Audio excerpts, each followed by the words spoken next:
Sejam todos muito bem-vindos ao canal Visão Ufológica. Falaremos sobre ufologia e temas correlatos. E não se esqueçam de se inscrever, acionar o sininho, compartilhar e deixar seu like. Obrigado.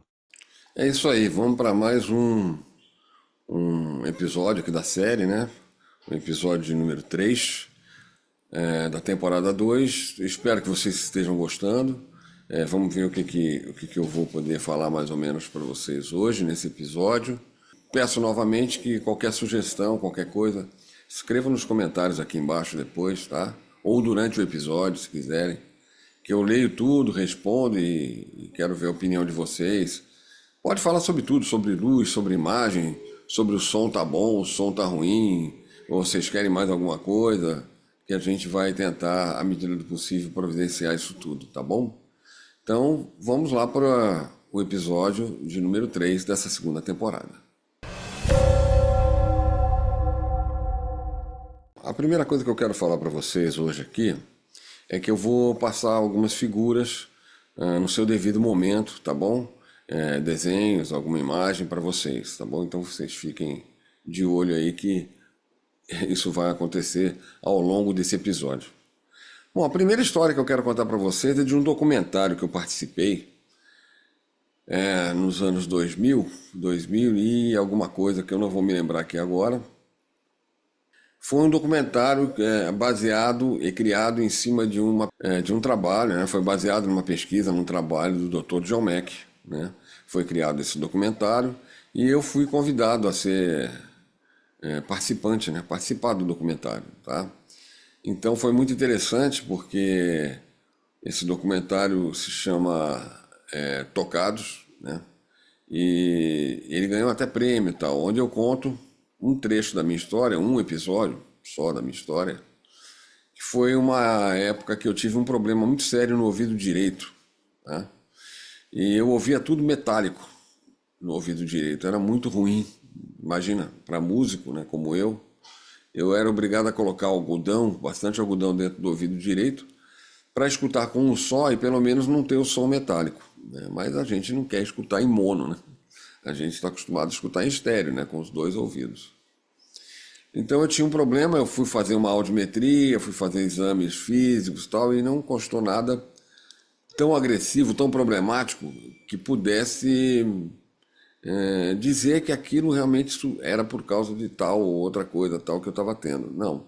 Eu tive uma pequena baixa de audição do lado direito só na audiometria, fisicamente não tinha nenhum comprometimento, estava tudo perfeito, tudo dentro dos conformes, como se diz, né? E, então não tinha uma explicação para aquilo que eu contava que estava acontecendo comigo e realmente estava. Então não tinha uma lógica dentro daqueles exames para corroborar, falar assim, não, realmente você está ocasionando isso porque você está com problema tal, tal. Não tinha, entendeu? E eu, então, fiquei sem ter o que fazer realmente. Então, com o tempo, aquilo foi piorando, foi me causando muito problema, atrapalhando meu trabalho como músico.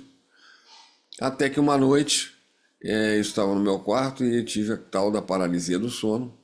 A minha esposa estava do meu lado dormindo e eu de olho aberto, completamente acordado, eu vi um ser se aproximar pela porta e vi outro pequenininho também entrando. O maior ficou na porta do meu quarto, ele não entrou no quarto.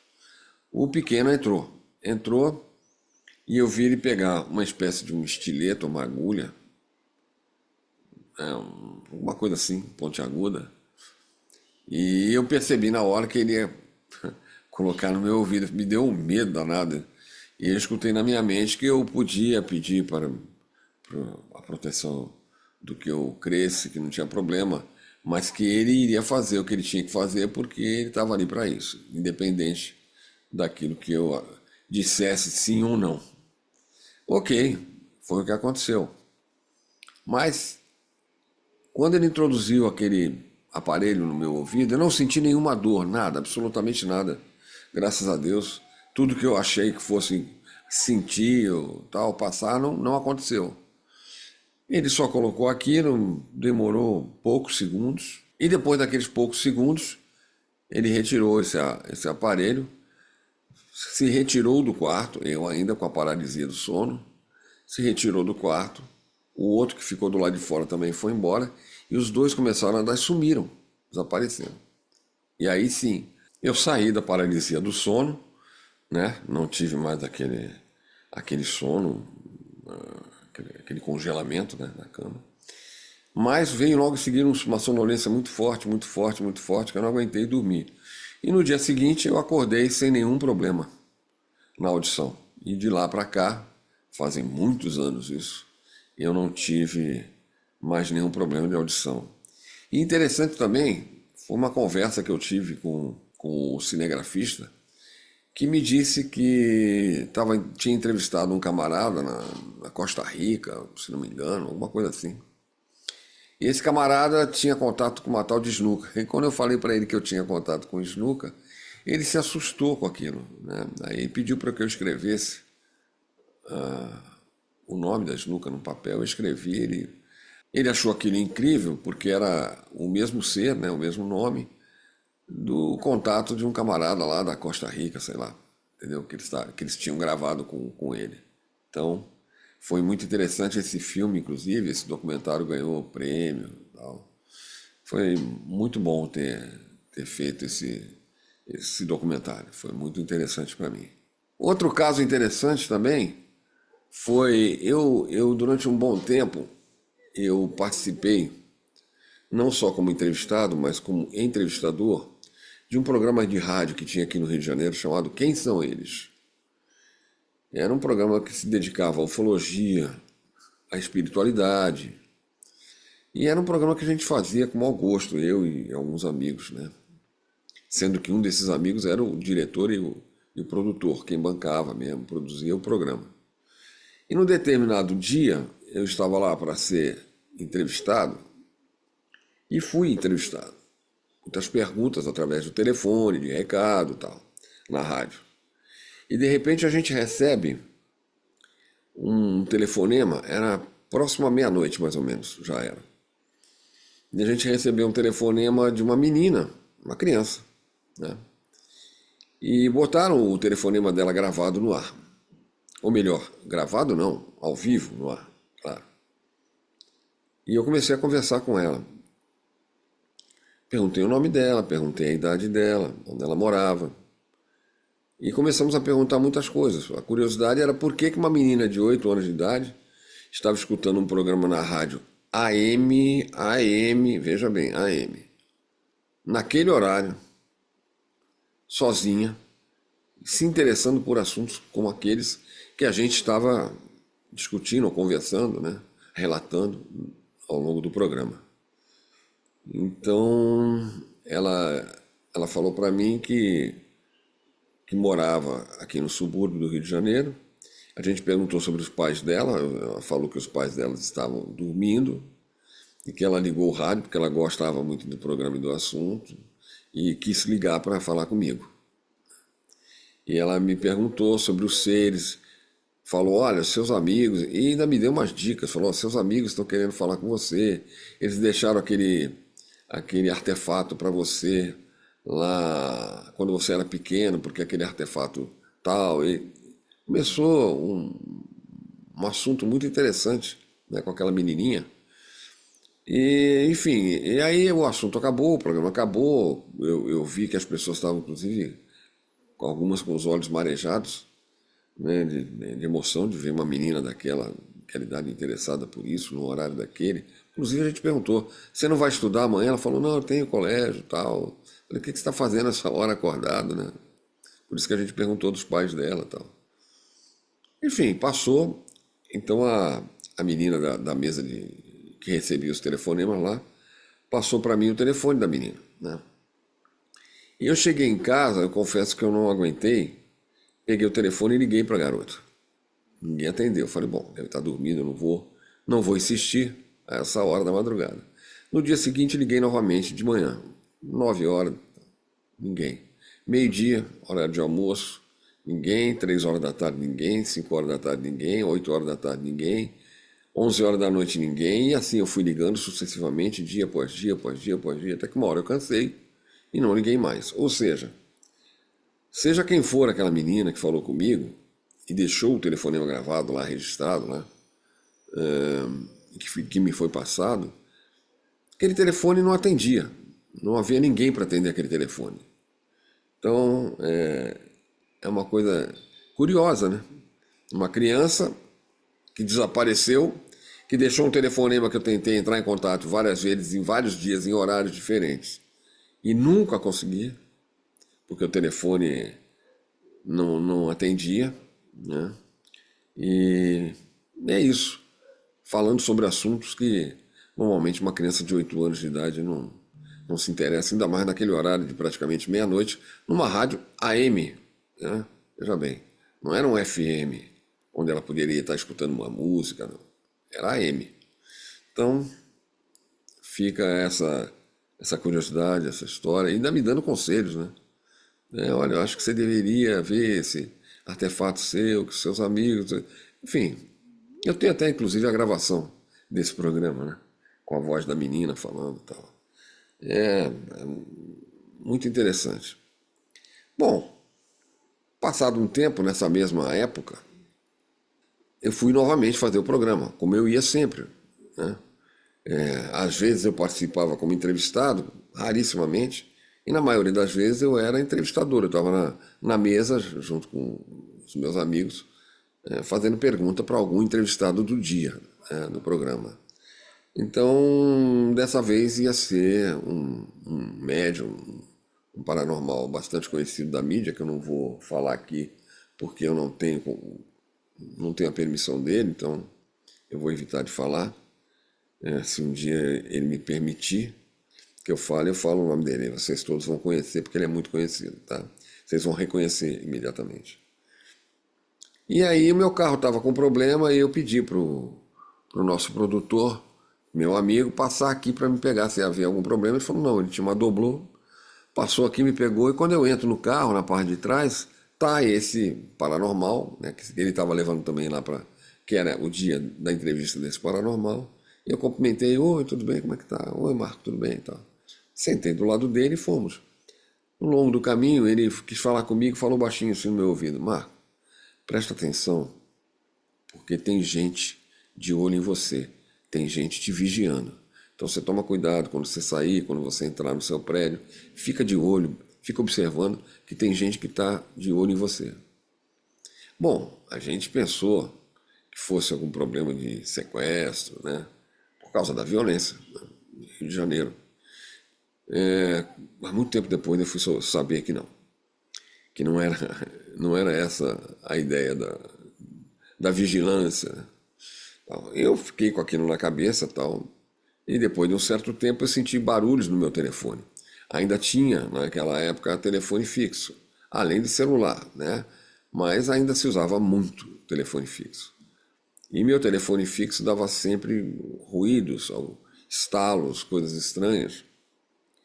Ou seja, meu telefone estava grampeado, né? Eu vim saber isso depois com um amigo meu da Polícia Federal, né, que me explicou os sintomas, etc., do telefone grampeado. Então, eu fiquei sabendo com ele. E não só fiquei sabendo com ele, como eu fiquei sabendo com quem participou, não diretamente, mas indiretamente, da ação de grampear meu telefone, ok? Eu vou explicar isso para vocês. Certa vez estava subindo aqui o Alto da Boa Vista, que é uma pequena serra que divide aqui a Zona Norte, a Barra da Tijuca, né, São Conrado e tal. E eu estava atravessando por ali, quando cheguei aqui no começo da subida, tem um sinal, tem um posto de gasolina e tem um sinal. Não havia ninguém na pista, nem para descer, porque é uma pista de mão dupla, nem para descer, nem para subir. Eu olhei pelo retrovisor do carro, não havia ninguém atrás de mim, tá? O sinal abriu, eu coloquei a primeira e saí com o carro. No que eu comecei a subir, a minha esposa deu um grito, eu peguei o volante e puxei para a direita. Ainda bem que eu fiz isso, porque passou um carro por mim que parecia um Lincoln Continental, totalmente preto, ou um Landau preto, eu não me recordo direito. Totalmente preto, sem nenhuma placa, todo o vidro escuro, totalmente escuro, não dava para ver lá dentro, porque era muito escuro o vidro, né? Ele passou por mim, que eu acho que se eu não tivesse tirado o carro para o lado que eu tirei, eu teria colidido com ele. Ainda bem que o meu reflexo fez eu puxar o carro para o lado direito e não para o esquerdo, que foi por onde ele passou. Ele passou com uma velocidade muito alta pela gente e subiu numa velocidade muito alta.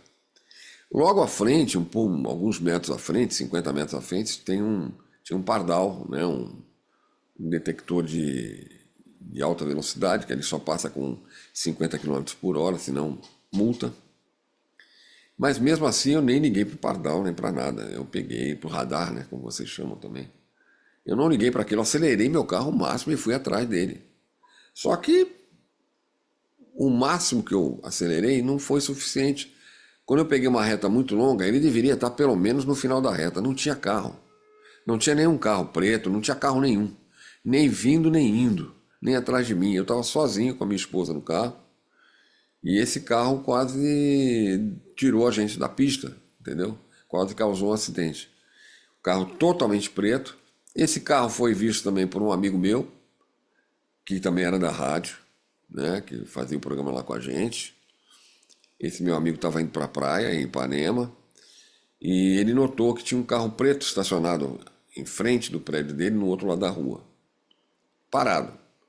Quando ele desceu de casa, rumo à praia, a pé, que fica 2 quadras ali do edifício dele, ficava, né, que ele não mora mais lá, ele notou que o carro começou a se movimentar e saiu da vaga. E lentamente foi acompanhando ele, com muita calma. Ele foi à praia, olhou, não viu mais o carro, foi lá tomar seu banho de mar, jogar seu vôlei e tal. Quando ele voltou, teve um avistamento. Eram três naves triangulares prateadas no céu, todo mundo viu. Ele chamou também a atenção dos amigos que estavam ali, do sorveteiro, do cara da barraca, do cara, enfim. Todo mundo viu aquelas naves, sol bem forte, então aquilo brilhava, elas se movimentavam lentamente entre elas, faziam como se fosse um balé. Eram 3 naves triangulares, tá? E quando aquilo sumiu, ele então continuou o rumo dele para casa, saiu da areia, parou para tomar num quiosque, no calçadão de Ipanema, para tomar uma água de coco. Quando ele estava tomando água de coco, ele viu o carro estacionado bem em frente ao quiosque, parado, totalmente parado.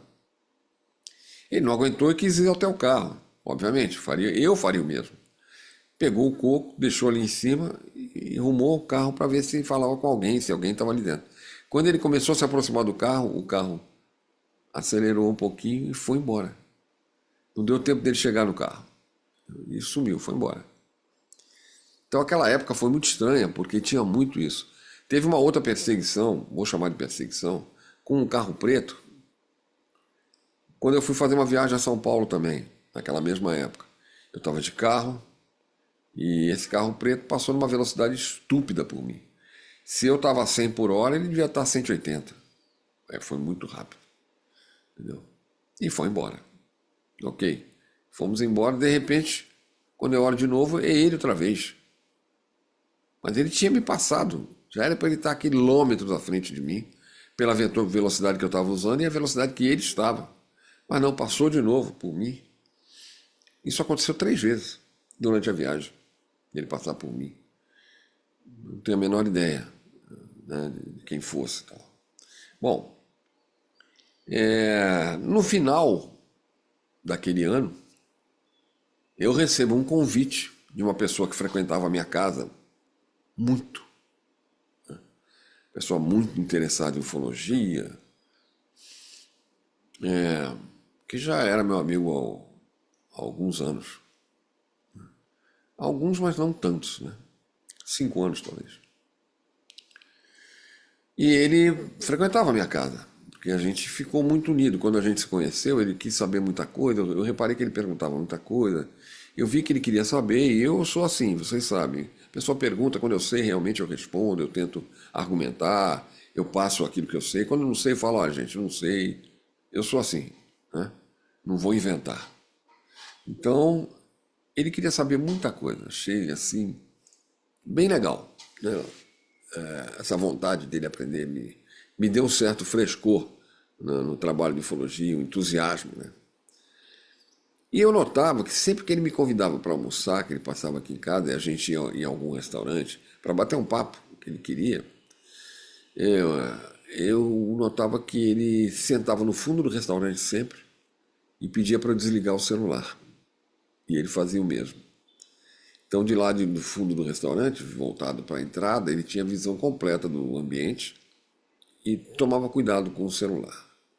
E aí, um determinado dia, inclusive na frente da minha esposa, ele falou: Olha, eu vou falar a verdade para você, eu pertenço a um grupo de pesquisa que pesquisa fenômenos paranormais, ufológicos, essas coisas.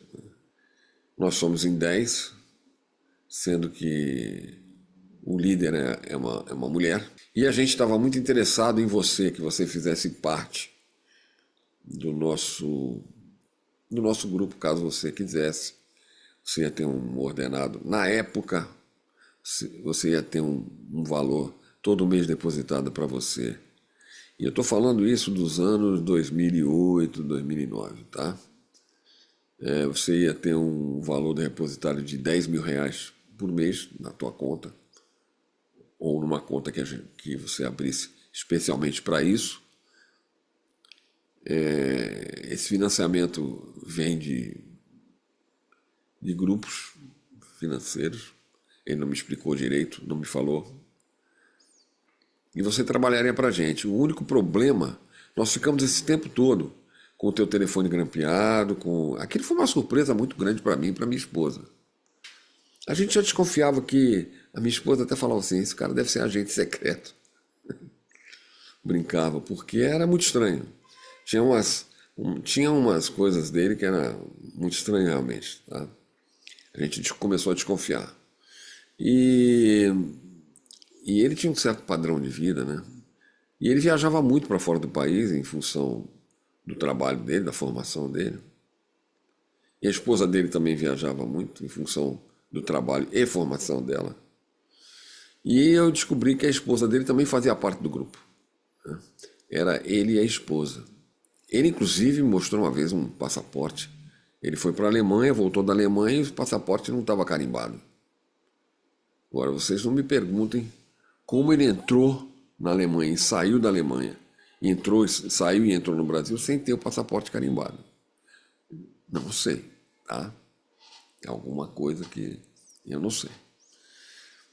E era isso que eles queriam. Eles estavam me testando de diversas formas. Ele perguntava muitas coisas para mim. Aquilo tudo ia para um relatório. Ele me confirmou depois sobre esse relatório. Só que só tive um problema para eles não me contratarem. Ou melhor, teriam 2, mas teve um só. Teriam 2 porque eu não ia aceitar e como não aceitei. Não ia aceitar. Mesmo sendo vantagem para mim o valor que eu ia receber, mas eu não queria me meter com isso. E segundo, eles não poderiam me contratar no final, ou me convidar, melhor dizendo, apesar de eu ter passado todos os testes, segundo ele, porque eu não tinha passaporte para fora do país. E eles queriam uma pessoa que tivesse, como é que se diz, esse deslocamento frequentemente, uma pessoa que viajasse sempre, né? Que tivesse um passaporte bastante já rodado, vamos dizer assim, para não chamar atenção. É uma pessoa que viaja, então, mais uma viagem dessa pessoa. Agora ela foi para a França, agora foi para a Inglaterra, agora ela foi para o Japão, agora foi... É mais uma, porque é um cara que tem um passaporte cheio de viagem, então não chama atenção. Não era aquelas alturas do campeonato que eu iria ter um passaporte, né, tirar um passaporte e começar a partir dali. Então, essa foi uma condição complicada, né, e eles até disse ele para mim, eles até pensaram em relevar essa situação e por isso fizeram o tempo todo esses testes, vários testes comigo, mas que realmente no final eles julgaram melhor não, que ia chamar muita atenção. Então, foi assim que a minha amizade praticamente com essa pessoa encerrou. E encerrou naquela época, encerrou mesmo, para nunca mais. E é isso. E é esse convite que eu não iria aceitar do mesmo jeito, tá? Porque eu não queria me arriscar, eu não estava afim de passar por isso, trabalhar num grupo secreto de pesquisa, enfim, não era para mim. Então, é isso que eu queria contar para vocês hoje. E semana que vem, vamos ver se eu começo com as aulas de Reiki e outras coisas, para vocês terem uma noção do que aconteceu nas aulas de Reiki e outras coisas mais, tá bom? Obrigado por chegarem até aqui, né? No episódio até o final. Espero que vocês estejam gostando. Vou pedir mais uma vez para vocês deixarem o like se gostaram, por favor, para dar uma força aqui pro canal, tá bom? Agradecer as pessoas que me apoiam, meus apoiadores, né, do canal. Pedir para vocês compartilharem o canal, né, para que o canal tenha uma relevância aqui para os algoritmos, né, da plataforma e que ele seja impulsionado a outras pessoas assistirem, para que chegue a outras pessoas, para que elas possam saber um pouquinho da minha vida, mas principalmente que os exemplos daquilo que eu passo, de alguma forma, quem sabe, sirvam de alento ou de despertar para a vida delas, né? Esse é o intuito maior do canal, deixar isso bem registrado aqui, tá bom? Então eu agradeço mais uma vez.